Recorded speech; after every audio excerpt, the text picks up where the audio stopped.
Pouvez-vous nous dire ou est-ce qu'il est juste de dire qu'il y a des tensions entre le secrétaire Austin et le ministre Gallant? Non, au contraire. Je veux dire que je ne suis pas d'accord avec cette affirmation. Je ne pense pas qu'il y ait tension. Vous pouvez avoir des conversations franches et directes avec vos amis. Vous n'êtes pas toujours d'accord sur tout, mais cela ne signifie pas qu'il y ait des tensions. Il ne faut certainement pas y avoir une interprétation de quoi que ce soit. Magali Barthès, vous connaissez bien les arcanes de la diplomatie et de l'administration Biden.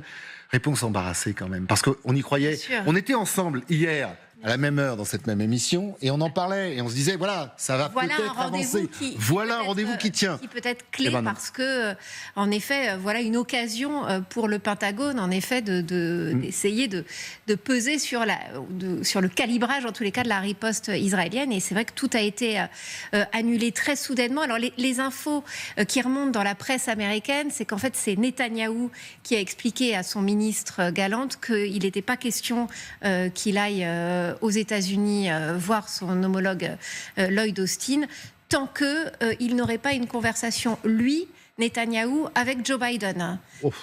Et donc, c'est en tous les cas ce qu'on dit aujourd'hui. Non, la conversation va avoir lieu aujourd'hui. Entre les deux hommes ? Entre les deux hommes, entre Joe Biden et Netanyahou, visiblement, il va y avoir une conversation, alors que ça fait des semaines, encore une fois, qu'ils ne se sont pas parlé directement. Alors, restez bien avec nous, parce que vous allez voir, entre les deux hommes, vous allez découvrir, comme on l'a découvert grâce au livre de Bob Woodward, les relations entre les deux hommes. La conversation risque d'être pour le moins épique. Solène, merci d'être avec nous. Merci à Camille, encore une fois, de vous accompagner. Est-ce que les Israéliens sont inquiets des dernières positions, des dernières déclarations, des rendez-vous importants, on vient d'en parler, rendez-vous manqués, ou au contraire, ils disent que Netanyahou, son gouvernement, le cabinet de guerre, c'est la seule solution pour lutter contre les terroristes qui frappent très régulièrement, on en parlait à l'instant, ce matin encore, Israël. Non, globalement, il y a plutôt une espèce de consensus qui est en train de se dessiner au sein de la population israélienne quant à l'action militaire de Benyamin Netanyahou, et notamment celle qu'il est en train de mener au sud du Liban. Parce que vous savez, depuis le 7 octobre dernier, il a été beaucoup reproché au Premier ministre israélien de ne pas en faire assez pour permettre le retour des quelques 70 000 déplacés du Nord dans leur maison. Et depuis, il y a quelques semaines, les opérations militaires d'Israël sur, par exemple, les beepers, les talkie-walkie des membres du Hezbollah, depuis l'élimination de hauts responsables de l'organisation terroriste tels que son secrétaire général Hassan Nasrallah, ou encore depuis le début de l'offensive terrestre, certes limitée dans le sud du Liban, ce qu'on ressent autour de nous, c'est un soulagement. Globalement, ce qu'on entend, c'est enfin, le gouvernement de Benyamin Netanyahou a pris la mesure de ce qui se passait au nord d'Israël. Enfin, il agit pour le retour de ces Israéliens du Nord dans leur maison. Ce que nous disent aussi ce que nous ont dit au cours de nos récents reportages les Israéliens qu'on a pu interroger avec Camille Souhaut, c'est qu'ils sont favorables à l'opération militaire qui est menée dans le nord d'Israël, car ils estiment qu'il faut profiter de toute cette confusion justement qui a été engendrée ces dernières semaines avec les récentes opérations militaires, assassinats ciblés, qu'il faut en profiter pour éliminer le Hezbollah jusqu'à son dernier membre. Les Israéliens qu'on a interrogés sont également favorables à une opération terrestre, car ils estiment que les soldats israéliens sont aujourd'hui plus volontaires, plus déterminés et mieux équipés qu'en 2006. Alors certes, il y a évidemment cette inquiétude, cette crainte de pertes massives dans les rangs des soldats, et notamment avec les différents bilans des soldats qui sont morts au combat. 11 soldats israéliens tués déjà depuis une dizaine de jours dans le sud d'Israël. Forcément, ça ravive le traumatisme de 2006 et la crainte de s'embourber comme lors de la Seconde Guerre du Liban. Merci beaucoup Solène, merci à Camille qui vous accompagne. C'est très intéressant et c'est aussi pour ça qu'on a cette chance d'avoir des équipes sur le terrain, des reporters qui parlent, qui se renseignent, qui filment, qui nous informent, parce que on doutait, ou on pouvait douter de l'acceptation de la population israélienne. Mais on a vraiment l'impression, enfin nos reporters ont cette impression que pour beaucoup d'Israéliens aujourd'hui, peut-être pour le gouvernement également, il y a une fenêtre de tir pour essayer d'éradiquer au maximum les terroristes, que ce soit le Hezbollah, le Hamas, parce que les opérations continuent dans la bande de Gaza, et qu'il faut en profiter. quel qu'en soit le prix. Ce qui est intéressant, c'est quel qu'en soit le prix, même s'il y a des victimes. En fait, c'est intéressant d'observer les sondages et la popularité de Benyamin Netanyahou depuis le 7 octobre. Parce qu'après le 7 octobre, sa popularité a chuté.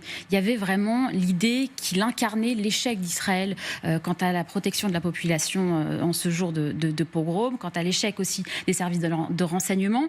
Et donc, il y avait trompé d'interlocuteur aussi. Sa popularité qui a chuté. Mais effectivement, ces dernières semaines, depuis l'attaque des talkie-walkie et des beepers, depuis l'élimination des cadres du Hezbollah, il y a eu un renversement. Et c'est pour ça qu'on dit souvent de Benyamin Netanyahou. Et l'élimination de Nasrallah, ça a été la vraie bascule. Les derniers sondages montrent que son parti, le Likoud, s'il y avait demain des élections législatives en Israël, eh bien son parti remporterait encore 25 sièges, donc le parti qui remporterait le plus de sièges susceptible de mener une coalition. Donc s'il y avait une élection demain en Israël, Netanyahou pourrait de nouveau le remporter. Donc il y a une forme de consensus au sein de la société israélienne.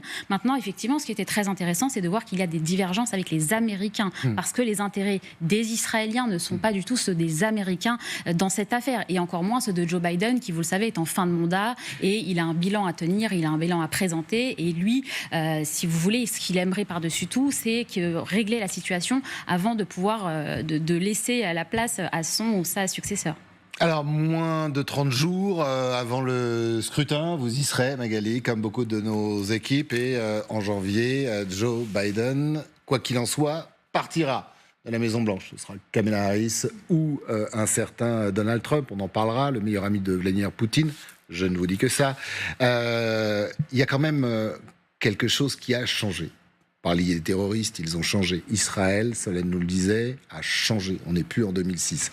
Le Hezbollah a changé. Mais les Américains aussi. On a l'impression que c'est un peu court après moi avec les Israéliens. En fait, Israël a quand même vécu avec le 7 octobre un traumatisme extraordinaire et exceptionnel. Imaginez quand même quand vous avez 2000 à 3000 terroristes qui font irruption sur votre territoire, qui tuent, qui violent, qui prennent des otages et qui les ramènent. Enfin, c'est du jamais vu. Même l'EI n'avait jamais été à cette échelle, si ce n'est avec les Yézidis. Le tout filmé, diffusé, bien évidemment. Oui, mais voilà. Donc vous voyez bien qu'on est... Le Hezbollah et le Hezbollah le lendemain, comme l'Iran, soutiennent l'opération terroriste menée par le Hamas. Même vous imaginez bien qu'ils se félicitent et ils en ont reparlé encore. Ils commencent à tirer des roquettes et pendant un an, alors que l'armée israélienne est engagée à Gaza, le Hezbollah tire des roquettes sur le nord d'Israël. Donc imaginez, mettez n'importe quel pays au monde dans cette situation et comprenez la logique de riposte qui est exigée de la population. Ça serait pareil chez nous, il ne faut pas rêver. Dans ces cas-là... Il s'agit de défense et de sécurité, de survie. Ou de voilà. vie même. Et nous, il y a une différence, c'est qu'on a la Méditerranée entre nous et eux. Ils ont deux entités proto-étatiques terroristes ultra armées à leurs frontières, qui sont justement, alors qu'ils n'ont pas de frontière avec l'Iran, qui au nom de l'Iran...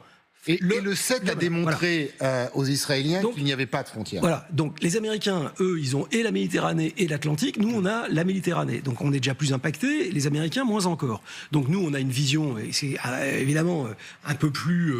géostratégique, dirons-nous, en disant attention, si on va faire ça, ça va tout faire enflammer.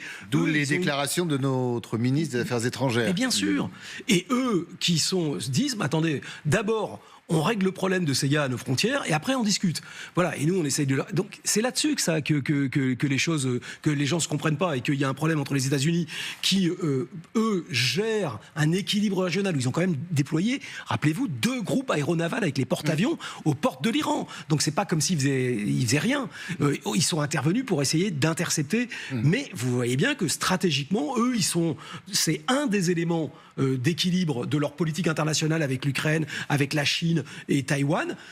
Pour Israël, c'est un problème de survie. Donc, ils se foutent de savoir s'ils vont faire des morts, des destructions, etc. Eux, ils disent, mais après ce qui nous est arrivé, on change de paradigme, on cogne. Donc voilà, le débat, il est là-dessus. Avec en toile de fond l'Iran et le nucléaire. Magali, vous nous disiez qu'il y a une réunion importante, ou en tout cas une communication importante entre le Premier ministre Benyamin Netanyahou et Joe Biden. Il devrait y avoir un coup de téléphone puisque la réunion d'hier prévu entre le ministre de la Défense israélien Yoav Gallant et son homologue a été annulée à la demande de Benyamin Netanyahou. On va vous parler de ce bouquin. Depuis tout à l'heure, on tease ce livre. Je vous recommande, signé un un vrai journaliste, un grand journaliste, Bob Woodward. Bob Woodward, c'est une partie de l'histoire des États-Unis. C'est la chute d'un président, Nixon, et c'est également une figure de notre profession. Mais ce qu'il y a de bien dans le dernier livre, Magali, de Bob Woodward, on va y voir quelques extraits, c'est qu'il a su mesurer toute la détestation de deux personnages, et on en parle chaque jour, importants dans le règlement de ce conflit, c'est Benjamin Netanyahou et Joe Biden. Alors c'est vrai que dans les bonnes feuilles qui commencent, ça y est, à sortir avant la parution du livre, ça sera la semaine prochaine, il y a en effet beaucoup de détails parce que Bob Woodward a des confidences de personnes qui sont dans l'entourage, évidemment, de Joe Biden, sur ce que pense véritablement Joe Biden de Netanyahou. Netanyahou est un menteur, seulement intéressé par sa survie politique. Il y a même des termes encore plus orduriers qui sont utilisés par Joe Biden à la sortie de coups de téléphone avec Netanyahou. Un peu les mêmes, on en parlera tout à l'heure, un peu les mêmes qu'il prononce envers un dictateur, Vladimir Poutine. C'est pour dire. Oui, non, et vraiment, on sent en effet que la relation est exécrable. Et notamment, il y a ce coup de téléphone en avril dernier que relate Bob Woodward, où Biden dit à Netanyahou mais quelle est ta stratégie? Et Netanyahou lui dit, nous devons rentrer dans Rafah, dans la bande de Gaza, on doit rentrer et à Rafah. Il dit, mais pour faire quoi? Et quelle est la stratégie? Donc il y a depuis le début une interrogation dont on parlait ici en plateau sur le fait que les bombardements, c'est une chose, la pression militaire, c'en est une, mais derrière, on sent bien qu'à la Maison-Blanche, on ne comprend pas quel est le but politique de Netanyahou. Alors c'est vrai que sale type, menteur, voilà, ce sont des termes qui reviennent manifestement dans la bouche de Joe Biden. Ce qui est évidemment intéressant, c'est que aujourd'hui, la porte-parole de la Maison-Blanche, évidemment, se retrouve à commenter ces déclarations qui sont terribles, qui paraissent donc dans ce livre. La porte-parole adjointe de la Maison-Blanche qui déclare que les deux dirigeants entretiennent une relation à long terme, qu'ils ont une relation très honnête et très directe et qui ne veut pas faire de commentaires sur ces quelques anecdotes. Donc évidemment, on tente de minimiser, mais en même temps, toute la presse américaine ne cesse de commenter de toute manière ces coups de téléphone qui, les uns après les autres, se passent extrêmement mal. Et c'est vrai donc il n'y a pas de raison que celui d'aujourd'hui... Il va y en avoir un qui peut être assez musclé, manifestement.